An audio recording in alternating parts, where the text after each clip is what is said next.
Yo, what's up? Hubz Radio Eldoret, tuning good vibes. Chimbuko la wanahabari wa kizazi kipya.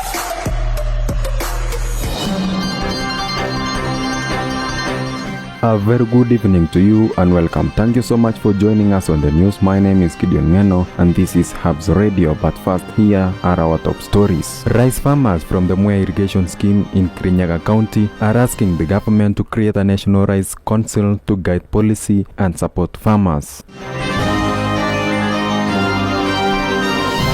Despite Samburu County recording an increase in cases of gender-based violence, a large number of residents, most of whom are pastoralists, often do not report such incidents or pursue them in court. And lastly, Kirinyaga County is witnessing a rise in cases of gender-based violence against men. 3 men are currently receiving treatment after allegedly being assaulted by their wives. We bring you the latest updates on events happening across the nation and around the world. I am Gidion Ngeno. Rice farmers from the Mwea irrigation scheme in Kirinyaga County are asking the government to create a national rice council to guide policy and support farmers. Our reporter Ivy Nyaboke with more details. The council would help make sure that local rice is brought before any imports are allowed. These farmers who produce over 60% of rice say their stocks are left unsold when the market is flooded with imported rice. When the government is importing rice, they come down on the ground to know how many bags of rice we have and then what is our shortfall and what can we import. But they should not go outright, out of the blues, import 50,000 metric tons. They don't know how many bags of rice we have in Mwea, and they don't even know the price we are selling in Mwea. Their call comes after the High Court reduced the government's plan to import 500,000 tons of duty-free rice to 250 tons, narrowing the import window and emphasizing the need to monitor local production first. We are selling in Mwea. We are requesting the Ministry of Agriculture, together with the Ministry of Treasury, to liaison with Kenya National Trading Corporation so that they can follow the directive that was given by our able president that all the rice that is in the store of Mwea to be cleared before we have any other importation that will come to Kenya. Chere ile tumelima na serikali imesaidia sisi sana kutuletea maji. Wakati wa Rais Uhuru alileta maji, akaleta tunalima mchele mara 3. Tunalima mchele ya kwanza, ya pili, ya 3. Kwa hivyo ni asante sana. Lakini hiyo bidii tena serikali inakuja mbele kuiagusha chini. Sababu ikileta mchele mgeni na wale wakileta hiyo mchele mgeni, sasa hiyo bei yetu inafanya nini? Inaenda chini. A national council, they argue, will provide accurate data on local rice supply and ensure informed fair decision about import while protecting the interest of Kenyan farmers. Reporting for Hubz Radio, it's Ivy Omwenga. Moving on, despite Samburu County recording an increase in cases of gender-based violence, a large number of residents, most of whom are pastoralists, often do not report such incidents or pursue them in court. Our reporter Aziza Moridi with that story. 57 kilometers from the town of Balagoi lies Resirikan village, surrounded by the Hills of Dreams. Hundreds of residents have gathered under a tree to follow a forum aimed at raising awareness on how to report and pursue cases in court as part of efforts to curb the rising cases of gender-based violence among pastoralists. Uogopa kwenda koti kumstaki mtu kwa sababu hatujui sheria, na tunafikiria kwamba ukienda kumshtaki mtu uende ikawa kwamba wewe ndio utakabiliwa na hiyo sheria. Kuna gap kati yetu na kotini. Ni kwa sababu hawa community hakuna mwalimu wa sheria ambaye amekuja kukaa ndani ya hawa na kufunza hawa ya kwamba kwenda kotini ni kwenda tu kutafuta haki yako. Watu wengi wanaogopa sana kwenda kotini, wanadhani kotini ni mahali ya kwenda tu kufungwa. Lakini leo tunashukuru sana upande wa Red Cross wamelete kotini mpaka hapa kijijini. Tumeongea, wameona jaji, wanasema wamefurahia sana, kesi yao yote itakuwa inaenda kotini bila wasiwasi ule. The long distances between settlements and the lack of nearby courts also remain a major challenge in the fight against such crimes in rural areas. Wa upande ya kotini kwa maana iko mbali. Yuko Maralal na hapa kutoka Maralal ni mbali. tunapitia changamoto kadha wa kadha wakati tunaenda kutafuta haki kule, maana barabara ni mbovu. Hapa Samburu tunajua cases za dhulma ziko mingi, ikiongozwa na FGM, teenage pregnancies, na watoto kuozwa mapema, na hizo cases most of the times has make it to the court, na ndio maana tunafanya hizi outreaches kuanza kuelimisha community. The judiciary has emphasized the need for more funding in order to reach citizens in remote areas by organizing such outreach forums. Aziza Moreidi, Hubz Radio. Elsewhere, Kirinyaga County is witnessing a rise in cases of gender-based violence against men. 3 men are currently receiving treatment after allegedly being assaulted by their wives. Ian Kiprotich with more details. Kirinyaga County is experiencing a worrying increase in incidents of gender-based violence against men. Nominated MCA Lucy Njeri says many male victims choose to suffer in silence, held by stigma and fear of humiliation, which discourages them from reporting abuse. Njeri, who also serves as a member of Gender 42 Technical Working Group on Gender-Based Violence, disclosed that one of the victims is undergoing treatment at Kerigoya Level 5 Hospital after being stabbed 9 times by his wife. Reporting for Hubz Radio, it's Ian Kiprotich. 7 additional bodies have been exhumed in Kwabinzaro village, Kilifi County, raising the total number of bodies recovered to 32. Authorities also have confirmed the discovery of 54 body parts remains in the forested area, intensifying investigations into the ongoing tragedy. Ian Kiprotich with more details. Authorities in Kilifi County have uncovered 54 human remains in a forest near Kwabinzaro village, where 7 additional bodies were exhumed. The discoveries have intensified investigations into the ongoing tragedy. Human rights groups have urged the government to strengthen collaboration between residents and authorities in order to improve intelligence and aid investigation, helping identify those promoting a dangerous cult. So probably the government should also extend its investigations and collaborate with the locals so that they can have the information that will help them reach out to these areas that are actually continuing to practice this a very very harmful cult. Sins ambazo zimeshinda paka ile Shakahola 1 ambao mili ilikuwa imezikwa kwa makaburi. Hii ya sasa tunaona imekuwa unyama zaidi, style ambao hatujaiona. Government pathologist Richard Njoroge says that many of the exhumed bodies appear to have been buried only weeks or months ago. Most were naked. The bodies we exhumed last week were full skeletons with no flesh. But the bodies we found here look to have been buried a few months or weeks. Reporting for Hubz Radio, it's Ian Kiprotich.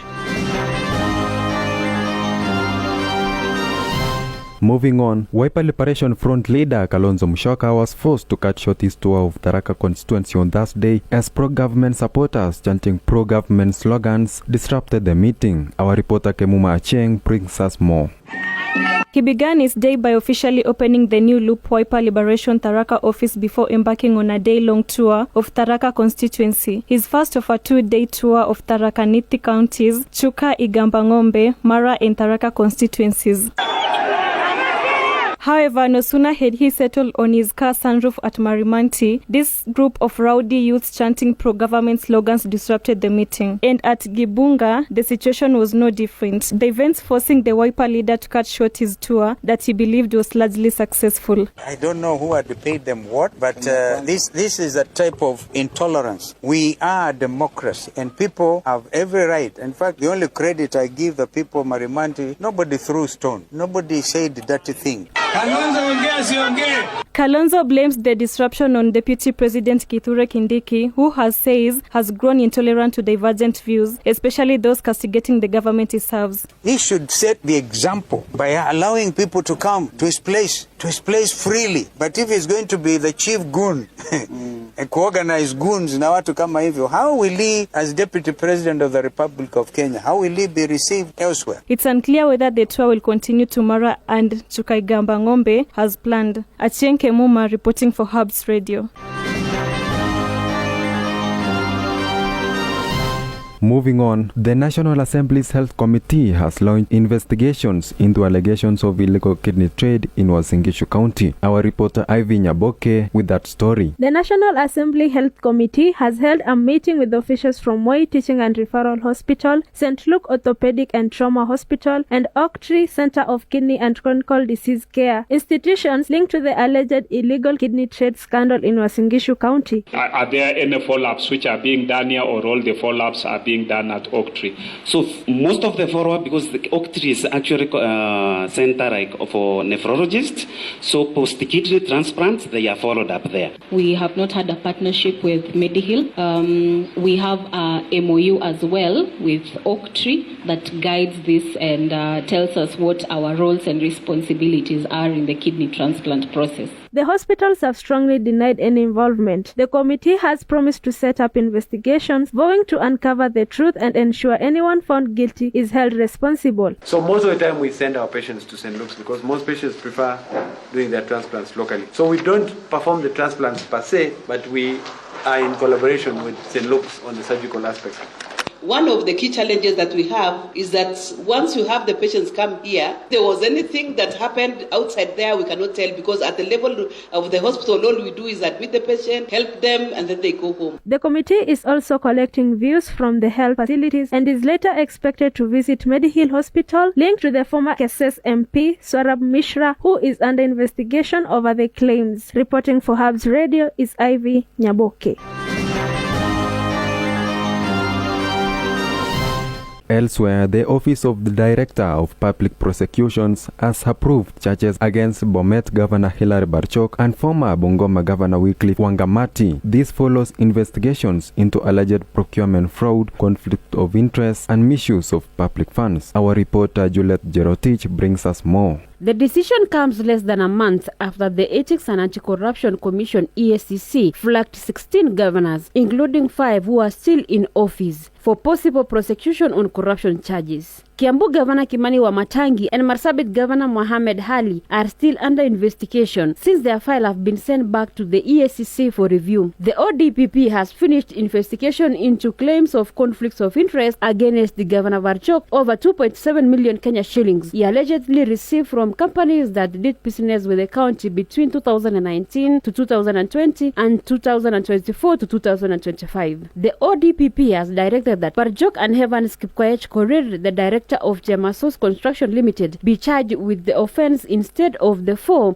that had been recommended by the EACC. Chemasos Construction Limited has been included in the case. The ODPP has also directed the prosecution of former Bungoma Governor Wycliffe Wangamati over claims of conflict of interest and misuse of 70.5 million Kenya shillings through private companies. The EACC says Wangamati receives the money through roads projects that send funds to companies owned by his relatives. According to the ODPP, 11 other people and 7 companies have also been charged in the case. Wangamati is also facing charges of receiving proceeds of crime and fraudulent procurement practices. In its statement, the ODPP has sent back the investigation of files of Kiambu Governor Wamatangi and Marsabit Governor Mohamed Ali to the EACC for further review to fill gaps identified in the cases. The ODPP's movement comes at a time when the office is facing public criticism. The office of the DPP was created under the new constitution with high expectation, but many Kenyans feel it has failed to deliver. In 2009, a year before the constitution was passed, the Attorney General was described by a UN Special Rapporteur as a symbol of impunity in Kenya. Today, many believe that description still applies to the ODPP. Reporting for Hubz Radio, I am Juliet Zerotich.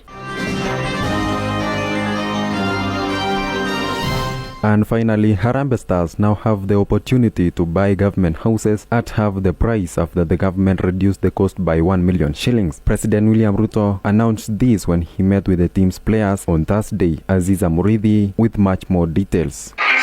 They arrived at the presidential palace here in Nairobi, dazzling in blue suits.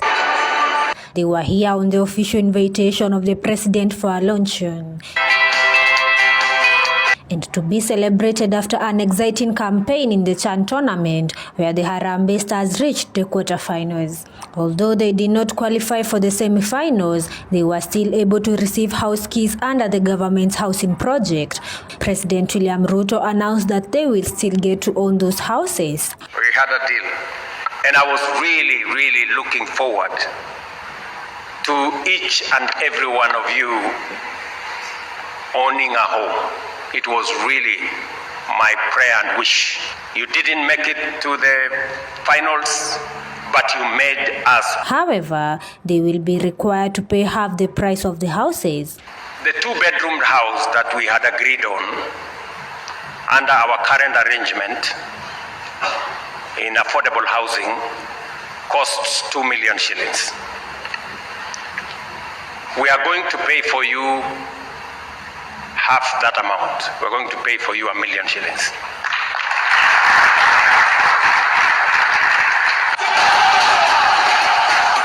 Congratulating them for their dedication and for bringing pride to the nation, President William Ruto expressed that it was his wish to see the Harambee Stars lift the Chan Trophy. One friend of mine told me I was responsible for Harambee Stars' loss because I was absent at the field.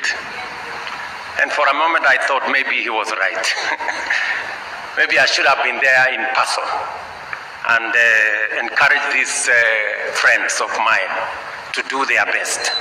Tunafeel kama disappoint a lot of Kenyans because we thought and we believed that we're going to win the Chan, but unfortunately Mungu ako na plan zake. So I just want to take this opportunity to say that we are sorry and we're going to do better. President William Ruto, while receiving flowers, also gave motivation to the Harambee Stars players during the tournament, which concludes this Saturday at Kasarani Stadium.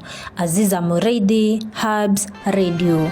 And in Uasin Gishu County, ODM youth leaders have rejected the recent party elections. Leading the team is Boaz Bonke, who says the exercise was full of irregularities. According to him, there was no voter verification, registers did not match, and even UDA members were allowed to vote. He accuses some officials of taking bribes to favor one side, warning that if nothing is done, ODM could collapse in the county. Our reporter Juliet Jerotich brings us more. Wanachama musilale, lale lale. Wanachama musilale, bado mapambano. Wanachama musilale, lale lale. Wanachama musilale, bado mapambano, bado mapambano. The war that we have begun today is about bringing the party back to its root, and we want to say that if we allow the current office, the office elect, it will be the death of ODM in Uasin Gishu County. One, upande wa youth elections. One thing, there were so many irregularities zenye zilifanyika pale.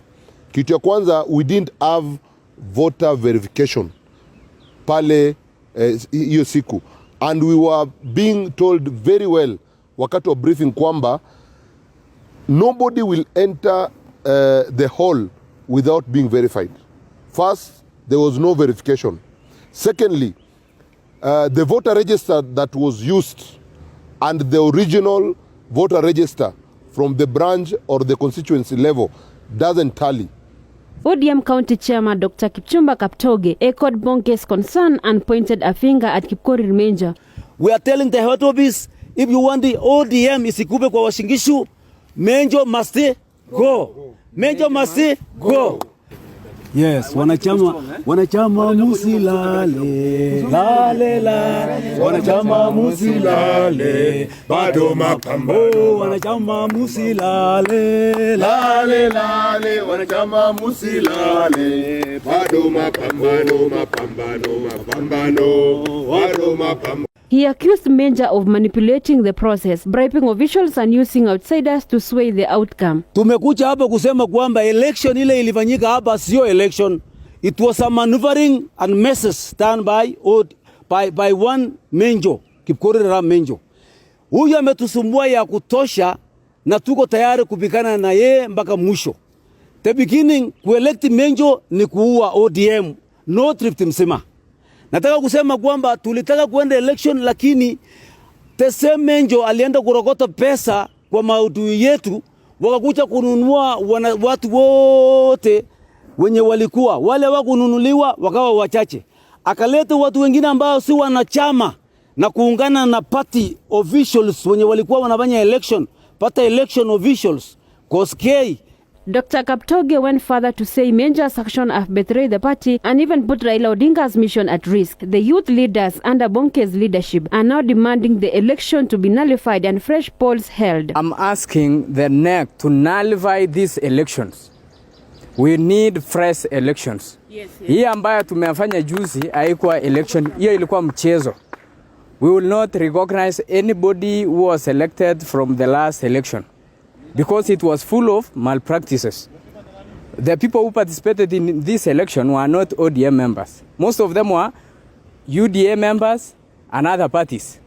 For instance, when we look at the youth election, those who participated from Kapseret constituency, most of them were UDA members. They insist they will not recognize the declared winners and say they are ready to take evidence to ODM headquarters. We've struggled all along for so many years to have some verifiable elections ya kutengeneza structures zetu za ofisi hapa North Rift. Lakini inapatikana ya kwamba especially kwa mtu kama mimi ambaye nilikuwa na wania kuwa chair lady ya county, naletewa opponent na anakuwa approved, ambaye huyu opponent wangu wakati ya election yenye tumetoka juzi tulikuwa tunachapa campaign, akadesert ODM fraternity, all the candidates were ODM, akaenda akasimama na candidates wa Jubilee. If ignored, they want they will mobilize peaceful protest until justice is served. We have regulations and rules of elections, and the regulation number 1, you must participate starting from the grassroots to county level. But those people who voted, especially at the youth league position, they were not even verified. They didn't even participate to any election. As per our records, and I have tangible evidence, and I dare the office, I dare the ODM Wasingishu CC office, election office, to verify. Reporting for Hubz Radio, I'm Juliet Jerotich.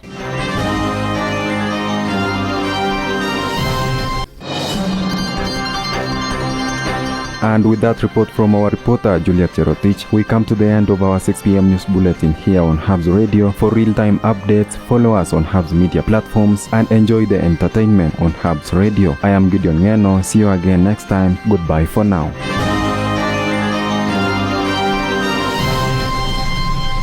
Hubz Radio, Eldoret, tuning good vibes. Chimbuko la wanahabari wa kizazi kipya.